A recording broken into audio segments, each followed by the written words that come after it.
دا چې د شپو ورځو کې په نړۍ کې په ځنګلونو کې ډېر اورونه لګېږي، اصلي دلیل یې څه ده؟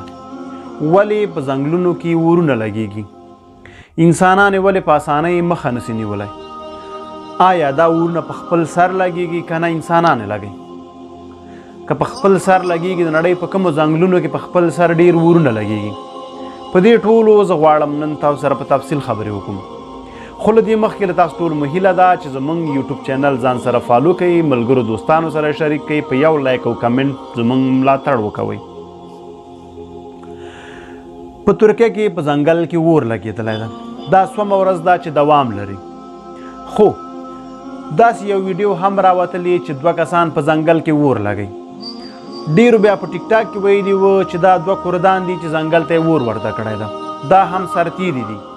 خو دا چې ترکیه له کردانو سره 2 مخی چلند لري، دا هم په باور وړ نسي کېدلی چې دا رښتیا کردان دي که نه دي، او دا اور رښتیا د همدی لګولی که نه ده. دا ویډیو د اوس ده که پخوا نه ده، دا هم د باور وړ نسي کېدلی. خو کردان هم په خپل ذات کې پاک خلک نه دي. سړی په هغوی هم باور نشي کولی چې دا اور د هغې نه یي لګولی. خو په هر صورت وایي پلار د سپرو مړ که پیاده ووایي چې هر چا مړ که زموږ له ښې وباست.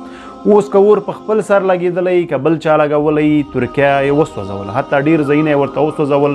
زما لا په انسانان خو په کورو مې دومره زړه نه ده خوږ سوی، په هغو حیواناتو چې ځانونه یې نه دي باستلي او دلته سوځېدلي، په هغوی مې ډېر زړه خوږ سوی ده. پاک پروردګار دې پرې ورحمېږي. د نړۍ 4 سلنه ځنګلونه یوازې خپله په خپل سري ډول باندې اورونه اخلي. د هغې وجه هم په اوړي کې د اقلیم بدلون چې هوا ډېره ګرمه سي، هغه هم یوازې په استرالیا او په افریقا کې امکان لري چې په هغو ځایو کې هوا ډېره ګرمېږي. په نورو هیوادونو کې دا ډېر کم کیدی شي. دوهم د نړۍ داسې برخې هم شته چې هلته اور شیندونکي غرونه دي، یا اور له مابین نه راباسي اورونه شیندیا غرونه هم شته. په هغو ځایونو کې هم کم او توم امکان شته ده چې دغه پیښې وشي. او دریمه چې خودسري اورونه لګېږي، هغه د آسماني تندر له وجې هم کیدی سي. که چیرته یو ځای کې تندر وغورځېږي، په هغه وچو بوټو باندې ولګېږي، نو امکان شته هغه ځای لمبه واخلي، هغه لمبه زیاته سي او دغه ځنګل اور واخلي. نو کلي کمالي د نړۍ 4 سلنه دا امکان شته چې ځنګلونه خپل سري اور واخلي. له هغې ورهاخوا 90 سلنه د دې ټول شیانو د دې اور اخیستنې مسؤل انسان ده. یا یې په ځنګل کې خپله اور بل کړی، یا یې سګرټ غورځولی هلته، یا یې هم کوم پکنیک کړی ده، اور یې غورځولی، یا یې مړ کړی نه ده، یا یې له یاده وتلی ده. نو دغه پیښې ټولې د انسانانو له وجې رامنځته کېږي، او انسانان بیا د ځنګلونو د بدبختۍ یو ستر لامل ده. او هغه حیوانات چې په ځنګلونو کې اوسېږي، د دوی د بدبختۍ او د دوی د وژلو ستر لامل انسان ده. کلي کمالي که جمع کو، انسان د نړۍ تر ټولو وحشي حیواناتو کې راځي. خدا چې خدای پاک ورته عقل ورکړی نو اشرف المخلوقات ده. که یې عقل نه ورکړی شاید د نړۍ ټول حیوانات ته په تنګ وی.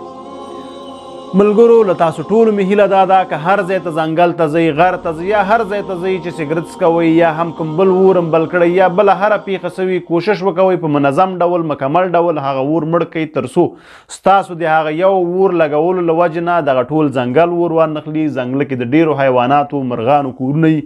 د یو چا کور رانول ډېره سخته ده، او د یو چا چې کور راني له هغې پوښتنه وکوئ چې بېکوري څه ده. مننه له ملتیا او ملګرتیا مو. رب مو راته ښاد او آباد لره.